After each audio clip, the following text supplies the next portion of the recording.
Top quality और consistent performance के लिए सिर्फ सिल्वर पंप नाम याद रखना। ಮುಂಬೈ ದಾಳಿಕೋರ ತಹೌರ್ ರಾಣಾ ಭಾರತಕ್ಕೆ ಗಡಿಪಾರು ಮಾಡಲಾಗಿದೆ. ತಹೌರ್ ರಾಣಾ ಭಾರತಕ್ಕೆ ಗಡಿಪಾರು ಮಾಡಿದೆ ಅಮೆರಿಕ.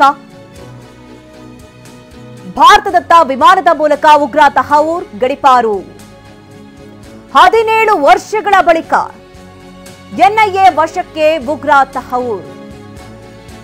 ಇಂದು ರಾತ್ರಿ ಅಮೆರಿಕದಿಂದ ಭಾರತಕ್ಕೆ ಕರೆತರುವಂತಹ ಸಾಧ್ಯತೆಗಳು ಕಂಡುಬರ್ತಾ ಇದೆ. 26/11 ಮುಂಬೈ ಏನು ಘಟನೆ ಆಗಿತ್ತು ಅದರ ಮಾಸ್ಟರ್ ಮೈಂಡ್ ತಹೌರ್ ರಾಣಾ ಈಗ ಗಡಿಪಾರು ಮಾಡಲಾಗಿದೆ. ನಿನ್ನೆ ತಹೌರ್ ಅರ್ಜಿ ವಜಾಗೊಳಿಸಿತ್ತು ಅಮೆರಿಕ ಕೋರ್ಟ್. ಗಡಿಪಾರನ್ನ ಪ್ರಶ್ನಿಸಿ ಅಮೆರಿಕ ಕೋರ್ಟ್ಗೆ ಅರ್ಜಿಯನ್ನ ಸಲ್ಲಿಸಿದ್ದಾಯಿತ. ಫೆಬ್ರವರಿಯಲ್ಲಿ ಮೋದಿ ಭೇಟಿ ವೇಳೆ ಟ್ರಂಪ್ ಈ ಬಗ್ಗೆ ಭರವಸೆಯನ್ನ ಕೊಟ್ಟಿದ್ರು. ತಹೌರ್ನನ್ನ ಗಡಿಪಾರು ಮಾಡೋದಾಗಿ ಭರವಸೆಯನ್ನ ನೀಡಿದ್ರು ಟ್ರಂಪ್. ತಹೌರ್ನನ್ನ ಲಾಸ್ ಏಂಜಲೀಸ್ನಿಂದ ಕರೆತರಲಿದೆ ಎನ್ಐಎ. ಅಮೆರಿಕದಿಂದ ನಾಳೆ ಮುಂಜಾನೆ 2:30ಕ್ಕೆ ತಹೌರ್ ಭಾರತಕ್ಕೆ ಕರೆತರುವಂತಹ ಸಾಧ್ಯತೆಗಳಿದೆ. ಈ ಬಗ್ಗೆ ಹೆಚ್ಚಿನ ಡೀಟೇಲ್ಸ್ ಅನ್ನ ನೀಡ್ತಾರೆ ನಮ್ಮ ಪ್ರತಿನಿಧಿ ಕಿರಣ್. ನೇರ ಸಂಪರ್ಕದಲ್ಲಿ ನಮ್ಮನ್ನ ಜಾಯ್ನ್ ಆಗ್ತಾ ಇದ್ದಾರೆ.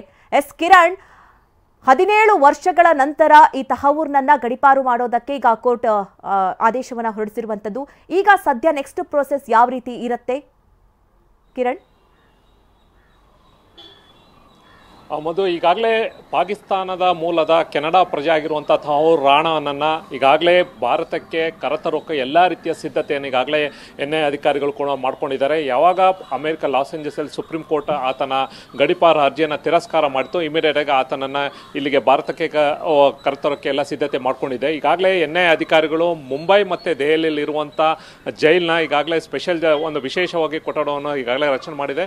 ಆತನನ್ನು ಲಾಸ್ ಏಂಜಲೀಸಿಂದ ಇಂದು ನೈಟ್ ಆತನನ್ನು ಕರ್ಕೊಬಂದ ತಕ್ಷಣ ಎನ್ಐಎ ಅಧಿಕಾರಿಗಳು ಆತನನ್ನು ಕಸ್ಟಡಿಗೆ ತಗೋತಾರೆ. ಯಾಕೆಂದರೆ ಈ ಒಂದು 2008 ಏನೊಂದು ಮುಂಬೈ ಅಟ್ಯಾಕ್ ಆಯಿತು ನವೆಂಬರ್ 26ರಂದು, ಅವತ್ತಿನ ದಿನ ಈತ ಭಯೋತ್ಪಾದಕರನ್ನ ಒಂದು ಭಾರತಕ್ಕೆ ನುಸುಳಲು ಸಾಕಷ್ಟು ಸಹಾಯ ಮಾಡಿದೆ. ಈತ ಲಷ್ಕರ್ ಇ ತೊಯ್ಬಾನ ಆಕ್ಟಿವ್ ಮೆಂಬರ್ ಕೂಡ ಆಗಿದೆ. ಈ ಒಂದು ರಾಣಾ ಒಂದು ಕೆನಡಾ ಪ್ರಜೆ ಆಗಿರುವಂಥ ಈತನ 2009ನಲ್ಲಿ FBI ಅಧಿಕಾರಿಗಳು ಅಮೆರಿಕದಲ್ಲಿ ಈತನನ್ನು ಅರೆಸ್ಟ್ ಮಾಡ್ತಾರೆ. ಅದಾದಮೇಲೆ ಸಾಕಷ್ಟು ಆತನನ್ನು ಗಡಿಪಾರು ಆಗದಂತೆ ಆತನು ಕೂಡ ಕಾನೂನಾತ್ಮಕ ಹೋರಾಟ ಮಾಡ್ತಾನೆ. ಅಂತಿಮವಾಗಿ ಜನವರಿ 21ನೇ ತಾರೀಕು 2025 ಆತನ ಒಂದು ಸುಪ್ರೀಂ ಕೋರ್ಟ್ ಏನು ಗಡಿಪಾರನ್ನ ಅಲ್ಲಿಯ ನ್ಯಾಯಾಲಯ ಆತನ ಅರ್ಜಿಯನ್ನು ತಿರಸ್ಕಾರ ಮಾಡ್ತು. ಅದಾದಮೇಲೆ ಈತನನ್ನು ಗಡಿಪಾರು ಮಾಡೋಕ್ಕೆ ಎಲ್ಲ ರೀತಿಯ ಒಂದು ಪ್ರೋಸೆಸ್ ಕೂಡ ಶುರು ಆಯಿತು. ಏನು ಪ್ರಧಾನಮಂತ್ರಿ ನರೇಂದ್ರ ಮೋದಿ ಕೂಡ ಅಮೆರಿಕಾಗೆ ವಿಸಿಟ್ ಮಾಡಿದಾಗ ಕೂಡ ಅಲ್ಲಿಯ ಟ್ರಂಪ್ ಅಧ್ಯಕ್ಷರು ಕೂಡ ಒಂದು ಭರವಸೆಯನ್ನು ಕೊಟ್ಟಿದ್ರು. ಈ ಸಂಬಂಧಪಟ್ಟಂತೆ ಈಗ ಎಲ್ಲ ರೀತಿಯ ಪ್ರೊಸೀಜರ್ ಕೂಡ ಮುಗಿದೋಗಿದೆ. ಆತನನ್ನು ಇಲ್ಲಿ ಭಾರತಕ್ಕೆ ಕರ್ಕೊಂಡ್ಬಂದು ಆತನ ರೋಲನ್ನು, ಏಕೆಂದರೆ ಸಾಕಷ್ಟು ಜನ ಈ ಒಂದು ಅಟ್ಯಾಕಲ್ಲಿ ಅಂದರೆ 2008 ಮುಂಬೈ ಅಟ್ಯಾಕ್ ಆಯಿತು, ಅಲ್ಲಿಯ ಸಂಬಂಧಪಟ್ಟಂತೆ ಮಾಸ್ಟರ್ ಮೈಂಡ್ಗಳಿರ್ಬೋದು, ಅಟ್ಯಾಕರ್ಸ್ ಇದು ಸಾಕಷ್ಟು ಜನರು ಕೂಡ ಭಯೋತ್ಪಾದಕರು ಈಗಾಗಲೇ ಎನ್ಐಎ ಅಧಿಕಾರಿಗಳು ಇರ್ಬೋದು, ಮುಂಬೈ ಪೊಲೀಸ್ ಆತನನ್ನು ಅರೆಸ್ಟ್ ಮಾಡಿದ್ರು. ಈತನು ಕೂಡ ಪ್ರಮುಖವಾಗಿ ಈತ ಮಾಸ್ಟರ್ ಮೈಂಡ್ ಅಂತ ಕೂಡ ಸಾಕಷ್ಟು ಈ ಒಂದು ಅಟ್ಯಾಕಿಗೆ ಕೂಡ ಈತನ ಪಾತ್ರ ಸಾಕಷ್ಟಿದೆ. ಆತನನ್ನು ಈಗ ಒಂದು ಇಲ್ಲಿ ಕರ್ಕೊಬಂದಾಗ್ತಾನ ಆತನನ್ನು ವಿಚಾರಣೆಯನ್ನು ಕೂಡ ಮಾಡಬೇಕಾಗತ್ತೆ.